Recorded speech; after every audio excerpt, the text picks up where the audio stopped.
فنوي إير تي في أب مكتال تركب خبركم تعزبتنا كم يتمثيل لك ساعة 9 تأخيله نلومي حامس كل التطري مش استدلوا زينة تدوشتن وطعن كان أقرب لكم كسب في تصامين مكتالكم بخبر زعدم بيترس منكسي بقندنا بتاعته نفلم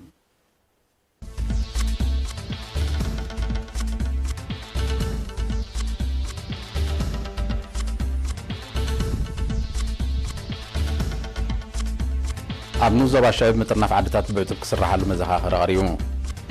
أب زبا دوبا وقيح بحرين عبالات بيتو تعنا واستمرتو هايبو إريتراين نبرت دوب سودان قطرن دبلوماسيو نتفتات السلاسلهم أب أستراليا نسامون صنحه تصنع إيوان حادقة دنقاقة عويجو أب إندونيسيا برتعزنا بزاس عبو حادقاتات إسران حدن سبات مويتوم تركي بوحزي سوريا وان سدتنياتات سق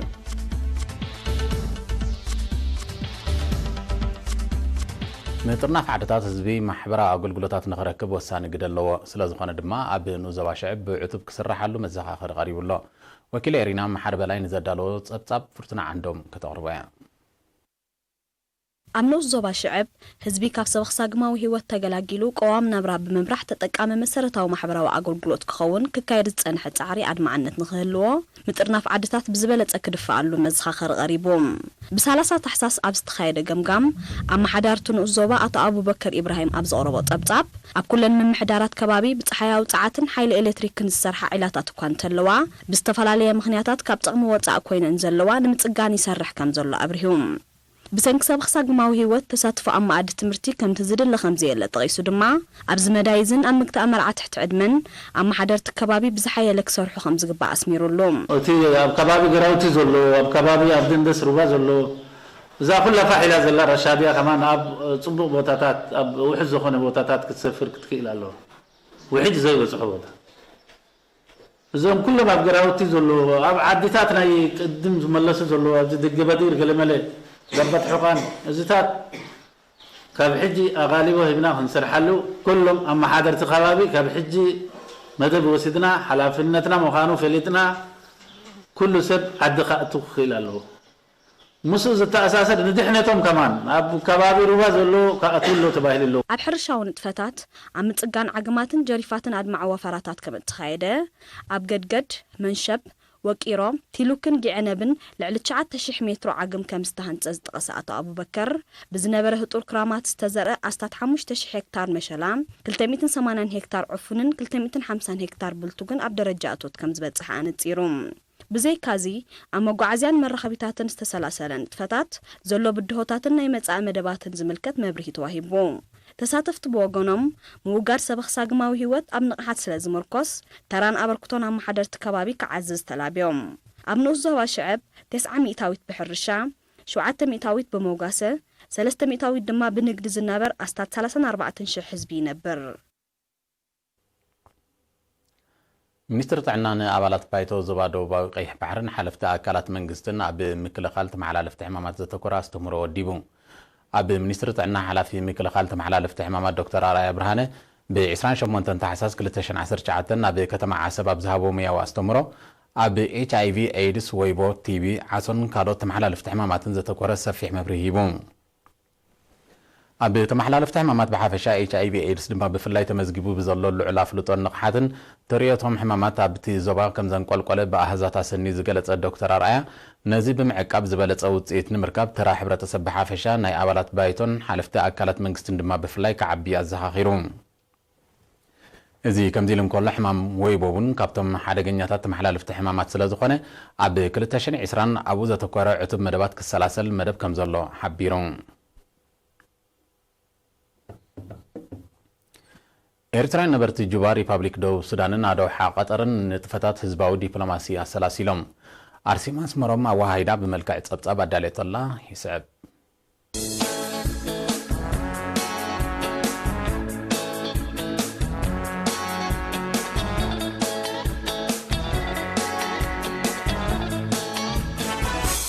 بمسارات ككابوتو زبصحنا حبريتا إمباسي إرترا أب ريبابليك دوب السودان محبركم جوبان كبابيان كمون شماغل محجرة هنسا بعسران شمونتن تحساس مساسات 250 إرتراوين ولدي أب زكايد وركب قصرو من ناوس غزمت زولو إرتراوين قلعو نايت مرتع عدلات زرخبولو بايتان مفتار زتيام أبتزته أب قصر إمباسي أب سواردا عدارش صنعات نايمو على هتاناتن أغلقلوت قداماي كفلن زهب تكال كوادد بمسرد زتبت حمر ردا كابسلستك ساب شدوش زعدميهم أساس 7 شدوشان هتانات نايمو على هتانات كاب شدوش عمت نلعل زعدميهم أساس 10 شدوش هتانات دما ناي قداماي كفل تمرتهم أبز حدش عمت كل تشحن عسران كجمرو مدب تتحيزو كم زلو تحبيرهم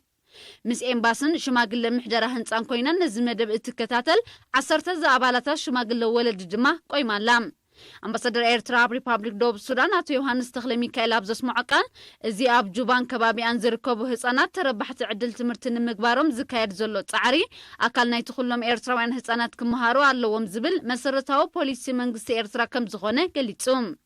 إذا خمزيلن كله عبالات همادة جنفر قطر بعسران شوعتن تحساس مبلا 4 عامت ممسرات همادة قالسيك سامولو عوت بالزبل تيما تنبيلن أبتي عبالات إمباسي محبركم محبراوين حيلتاتن كالوتن زد تساتفو تنبل عدنبر نايتو جنفر ويزورو جميلة عثمان نابركتو إيرتراويت قوالن ستيتي عممتانات النت محلاو لولاونتن داق مهنسا هاقرن بتحده أبركتون عمامن أبوط أزركب عبالات همادة دما بتكال زملكت مقلت يا غريبام أمباسادر إيرترا بهاجر قطر أتو علي إبراهيم أحمد بقديو إيرتراويت قوالن ستيتي عبقون بوطوتها دو بمبال كل تقال سزحاتو مسواتي كم زخفلتن كيا 5 سرحتن تغيسو إذا تاريخ زي إنا تورارسن خغطلن حدثتي ولدتات كورسون دما بعتب كسرحالو كم زقبا أغنزيموم بزي كازي عبتسنبل وكلت محبركم من محبراوين حايلتاتن نايدة قفقال أسمعهم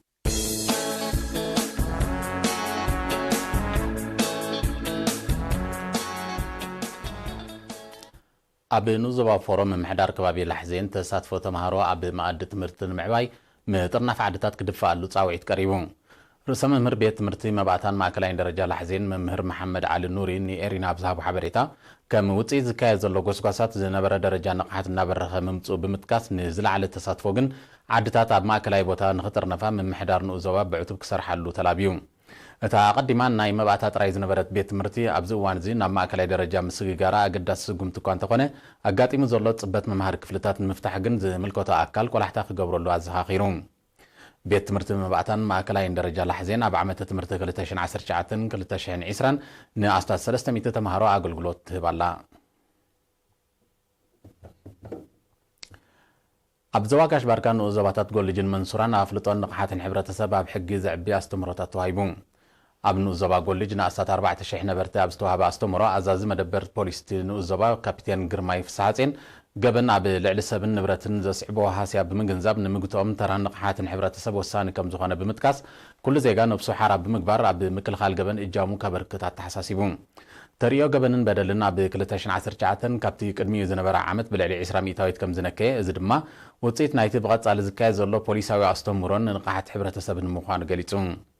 ኣዛዚ መደበር ፖሊስ ንኡዘባ መንሱራ ምክትል ተለንተ ተክሊ ማርያም ተኪየ ምስ ተምሃሮ ኣብ ዝገበሮ ርክብ ንቕሓት ሕብረተሰብ ብሓፈሻ ናይ ተምሃሮን መንእሰያትን ድማ ብፍላይ ኣብ ምግታእ ገበናትን በደላትን ልዑል ኣስተዋፅኦ ስለ ዘለዎ ቀዳምነት ተዋሂቡ ይስራሓሉ ከም ዘሎ ብምሕባር ስድራ ቤታት ኣብ ኣጠላልያን ምምእዛንን ቆልዑን ህፃናትን ዕቱባት ክኾና ተላብዩ እቶም ኣዘዝቲ መደበራት ኣብ መወዳእታ መንእሰያት ክብርታት ሕብረተሰቦም ብምዕቃብ ሰላምን ርግኣትን ከባቢኦም ከውሕሱን ካብ ገበናት ክርሕቁን ብምዝኻር ሕጊ ዘይምፍላጥ ካብ ተሓታትነት ስለ ዘየድሕን ንዝውሃብ ፖሊሳዊ ኣስተምህሮታት ብግቡእ ክከታተልዎ ምኺሮም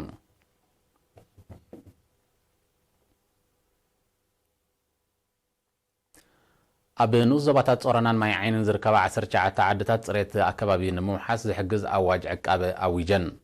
እተን ኣብቲ ደረጃ እዚ ዝበፅሓ ዓድታት 16 ኣብ ንኡዘባ ጾረና 3 ድማ ኣብ ንኡዘባ ማይ ዓይኒ ዝርከባ እየን ኣብ ክልቲኡ ኣጋጣሚ ምስራሕ ዓይኒ ምድሪ ጥራይ ኣኻሊ ስለ ዘይኮነ ተጠቃምነቱ ከም ባህሊ ክሰርጥ መዘኻኸሪ ቀሪቡ ብኻልእ ወገን ኣብ 13 ምምሕዳራት ከባቢ ንኡዘባ ለጓዓን ሰባ ብ27-28 ታሕሳስ ልዕሊ 3000 ህዝቢ ዝተሳተፈ ወፈራ ፅሬት ተኻይዱ ዝኸበርኩም ተኸታተልቲ ድሕሪ ዛ ትስዕብ ሓፃር መሰጋገሪ ተሃገራዊ ዜና ሒዝና ክንምለሰኩም ኢና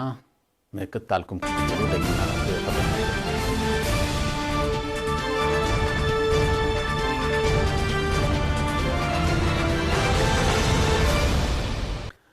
ኣብ ከተማ ጃካርታን ከባቢያን ኢንዶኔዥያ ዝወቕዐ ብርቱዕ ዝናብ ብዘስዓቡ ሓደጋታት ጋሻዊ ሕጅን ምህማም መሬትን ብውሕዱ 21 ሰባት ክሞቱ እንከለዉ ዓሰርተታት ኣሽዓት ናብ ውሕስ ከባቢ ክጉዕዙ ከም ተገደዱ ተሓቢሩ በቲ ብ31 ታሕሳስን ሓደ ጥርን ዝወቕዐ ብርቱዕ ዝናብ ሰፊሕ ክፋል ከተማ ጃካርታ ብምዕልቕላቑ መስመራት ባቡር ምድሪ ስርሑ ከቋርጽ ተገዲዱ ከም ዘሎ ኣብ ሰፊሕ ክፋል ድማ ኣገልግሎት ኤሌክትሪክ ከም ተቋርጸ ተገሊጹ በዚ ባህርያዊ ሓደጋን ሳዕቤናቱን ልዕሊ 62,000 ነበርቲ ከተማ ጃካርታን ከባቢያን ኣብ ግዜያዊ መጽለሊ ተዓቂቦም ከም ዘለዉ ሰብ መዚ ሲቪላዊ ድሕነት ኢንዶኔዥያ ኣፍሊጦም ብዘይካዚ ኣማይት ኣባይቲ ከም ዝዓነውን ቁፅረን ብልክዕ ዘይተነፀረ ጥሪት ብውሕጅ ከም ተወስዳን እቶም ሰብ መዚ ሓቢሮም ፕሬዚደንት ኢንዶኔዥያ ጃኮ ዊዲዶ ብክልተ ጥሪ ኣብ ዝሃቦ ጋዜጣዊ መግለጺ ንጥፈታት ምድሓን ህይወት ናይ ቀዳምነት ከም ዝኾነ ብምንጻር ኣብ መንጎ መሓውራት መንግስትን ምምሕዳር ከተማ ጃካርታን ዘሎ ውህደት ክሕይል ጸዊዑ ፕሬዚደንት ዊዲዶ ብተወሳኺ ቀንዲ ጠንቂ ናይ ዝስዒቡ ዘሎ ሰብኣዊ ክሳራን ዕንወትን ዕለቕልቕን ተመሳሳሊ ሓደጋታትን ንምውጋድ ዘገልግል ትሕተ ቅርፂን ብምድጉንጓዩ ከም ዝኾነ ኣሚቱ ከም ዝበለ ብርቱዕ ዝናብ ዘስዓቦ ኩነታት ኣየር ንዝመጽእ መዓልታት ክቕጽል ምዃኑ ዝእምት ትንቢታት ኩነታት ኣየር ስለ ዘሎ ድማ ዜጋታት ኣብ ምንቅስቓሳቶም ጥንቃቐ ክገብሩ መጠንቀቕታ ወፂሎ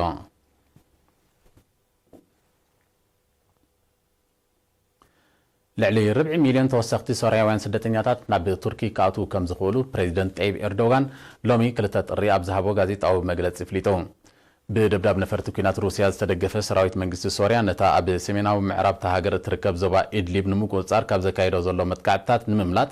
ናብ ቱርኪ ዝውሕዙ ዘለዉ ስደተኛታት ቁፅሮም ብልዑል መጠን ዛይዱ ምህላው ዝሓበረ ፕሬዚደንት ኤርዶጋን ንምዕጋቶም ዝተፈላለየ ስጉምትታት እኳ እንተተወስደ ዝከኣል ግን ከም ዘይኮነ ገሊጹ ልዕሊ 3.7 ሚልዮን ሶርያውያን ስደተኛታት ዓቂባ እትርከብ ቱርኪ ኣብቲ ልዕሊ 3 ሚልዮን ህዝቢ ዝርከቦ ዞባ ኢድሊብ ተወሊዑ ዘሎ ግጭት ልዑል ስጋት ፈጢሩላ ምንባሩ ዝሕብሩ ጸብጻባት ኣህጉራዊ ማሕበረሰብ ነቶም ስደተኛታት ዝኸውን ሰብኣዊ ሓገዛት ንምቕራብ ክትተሓባበርያ ክትጽውዕ ጸኒሓ ፕሬዚደንት ኤርዶጋን ብ22 ታሕሳስ ኣብ ዝሃቦ ጋዜጣዊ መግለጺ ሃገሩ ነቶም ኣብ ውሽጢ ዶባታ ተዓቂቦም ዝርከቡ ሶርያውያን ስደተኛታት ንምቕላብ ዝኸውን ዓቕሚ ከም ዘይብላ ብምጥቃስ ኣህጉራዊ ማሕበረሰብ ብሓፈሻ ሃገራት ኤውሮጳ ድማ ብፍላይ ደገፈን ከበርክታ እንተዘየለ ግን እቶም ስደተኛታት ናብ ኣህጉር ኤውሮጳ ክኣትዉ ከፍቅድ ምዃኑ እዩ ኣጠንቂቑ እዚ ናይ ክልተ ጥሪ መግለፂ ድማ መንግስቲ ቱርኪ ነቲ ከቕርቦ ዝጸንሐ መጠንቀቕታ ከተግብሮ ከም ዝኽእል ዝእምት ምዃኑ ምስቲ ጉዳይ ቅርበት ዘሎም ተንተንቲ ይሕብሩ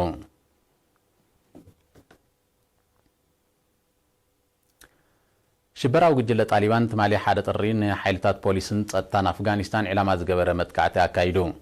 በቲ ኣብ ሰሜናዊ ሸነኽ ኣፍጋኒስታን ዝተፈጸመ መጥቃዕቲ ዝበዝሑ ኣባላት ጸጥታ ምዃኖም ዝተገልጹ ብውሕዱ 26 ሰባት ከም ተቐትሉ ሰብ መዚ ሃገር ኣፍሊጦም በቲ መጥቃዕቲ ዓሰርተታት ከም ዝቐሰሉን ጸጥታ ናይቲ ከባቢ ከም ዘንቆልቆልን ናይ ቀረባ ተዓዘብቲ ሓቢሮም ናይቲ መጥቃዕቲ ሓላፍነት ዝወሰደ ጣሊባን ኣንጻር ኣባላት ጸጥታን ፖሊስን ኣፍጋኒስታን ከካይዶ ንዝጸንሐ መጥቃዕትታት ከም ዘሓይሎ ገሊጹሎም እቲ ተርእዮ ኣብ መንጎ ጣሊባንን ኣሜሪካን ክካየድ ንዝኽእል ዳግማይ ዝርብ ኣብ ሓደጋ ከም ዘእተወ እዩ ዝእመት ዘሎ ኣሜሪካ ካብ ዝሓለፈ ቀረባ ኣዋርሕ ምስ ጣሊባን ተቋሪጹ ንዝጸንሐ ዘተ ሰላም ዳግም ከተባራብሮ ምዃናያ ክትሕብር ጸኒሓ ኣብ ጊኒ ቢሳው ኣብ ዝተኻየደ ፕሬዚደንታዊ ምርጫ ቀዳማይ ሚኒስተር ዝነበረ ኡማሮ ሲሶኮ ተዓዊቱ ሚስተር ሲሶኮ 54 ሚእታዊት ድምፂ ብምርካብ ክዕወት እንከሎ መቐናቕንቱ ዶሚንጎስ ሲሞስ ፔፔሬራ ድማ 46 ሚእታዊት ድምፂ ከም ዝረኸበ ኮሚሽን ምርጫ ሃገር ኣፍሊጡ ይኹን እምበር ሲሞስ ፔሬራ ኣብቲ ምርጫ ምድንጋር ከም ዝነበረ ብምውቃስ ናብ ላዕለዋይ ቤት ፍርዲ ጥርዓን ከቕርብ ምዃኑ ሓቢሩ ኣሎ ኣብዚ ምርጫ ተዓዊቱ ዘሎ ወዲ 47 ዓመት ሲሶኮ ኢምባሎ ካብ 2018 ክሳብ 2018 ካብ 2016 ነቕሬታ ክሳብ 2018 ቀዳማይ ሚኒስተር ኮይኑ ዘገልገለ እዩ ኣስታት 1.6 ሚልዮን ህዝቢ ኣብ ዘለዋ ምዕራብ ኣፍሪቃዊት ሃገር ጊኒ ቢሳው ብሰንኪ ተደጋጋሚ ዕልዋ መንግስቲ ፖለቲካዊ ምርጋእ ከም ዘይብላ ናይ ቀረባ ተዓዘብቲ ይገልጹ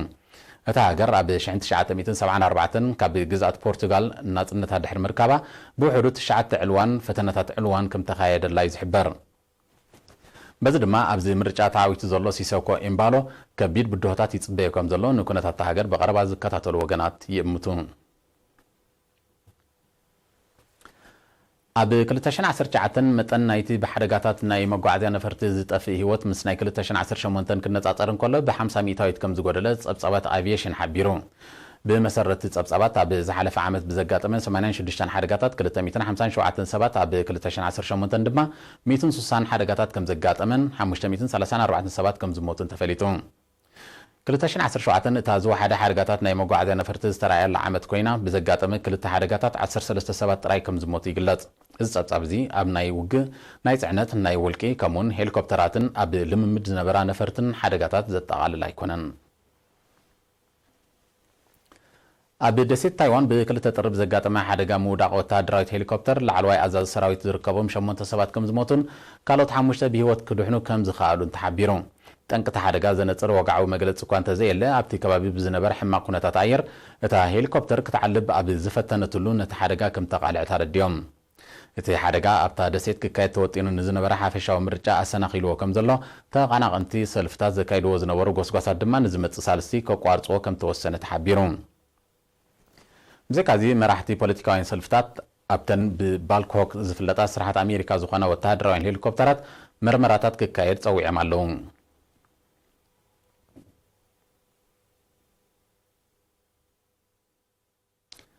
ኣብ ሜክሲኮ ኣብ ቤት ማእሰርቲ ብዝተላዕለ ኣምባጋሮ ብውሕዱ 16 እስራት ከም ተቐትሉን 5 ካልኦት ከም ዝቆሰሉን ተገሊጹ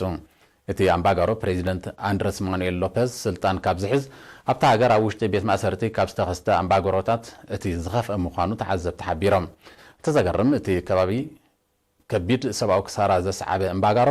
ኣብ መንጎ እስራት ዝካየድ ዝነበረ ግጥም ኩዕሶ እግሪ ዘበገሶ ምዃኑ እዩ ሰብ መዚ ጸጥታ ሜክሲኮ እቲ ኣምባጋሮ ድሕሪ ምዕራፉ ብዝተኻየደ ተፍቲሽ ሓያሎ ብረት ኣብ ኢድ እስራት ከም ተረኽባ ኣረድዮም ሰብ መዚ ምቁፅጻር ቤት ማእሰርቲ ሜክሲኮ ነቲ ሓደጋ ኣብ ምምርማር ከም ዘለዉ ፍሊጦም ኣብቲ ቤት ማእሰርቲ ኣባላት 5 ዝተፈላለያ ጉጅለታት ግብንኛታት ተቐይዶም ከም ዘለዉ ዝገለጹ እቶም ሰብ መዚ ጸጥታ ተመሳሳሊ ኣምባጋሮ ንምክልኻል ልዕሊ 120 እስራት ናብ ካልእ ቤት ማሕዩር ከም ተወስዱ ተኣረዲኦም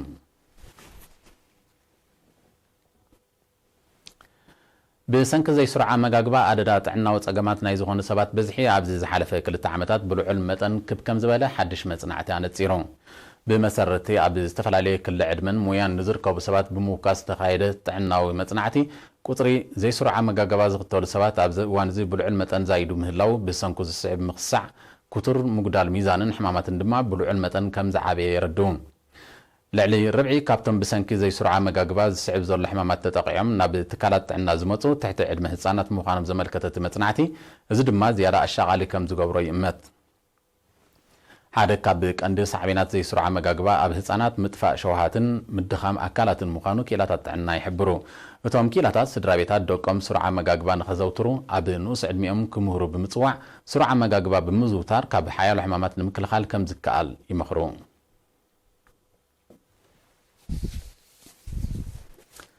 ዝኸበርኩም ተኸታተልቲ ንሎም ምሸት ዝተዳለወ ዜናዊ መሰናድኡና ኣብዚ ተዛዚሙሎም ዝተረፉ መደባትና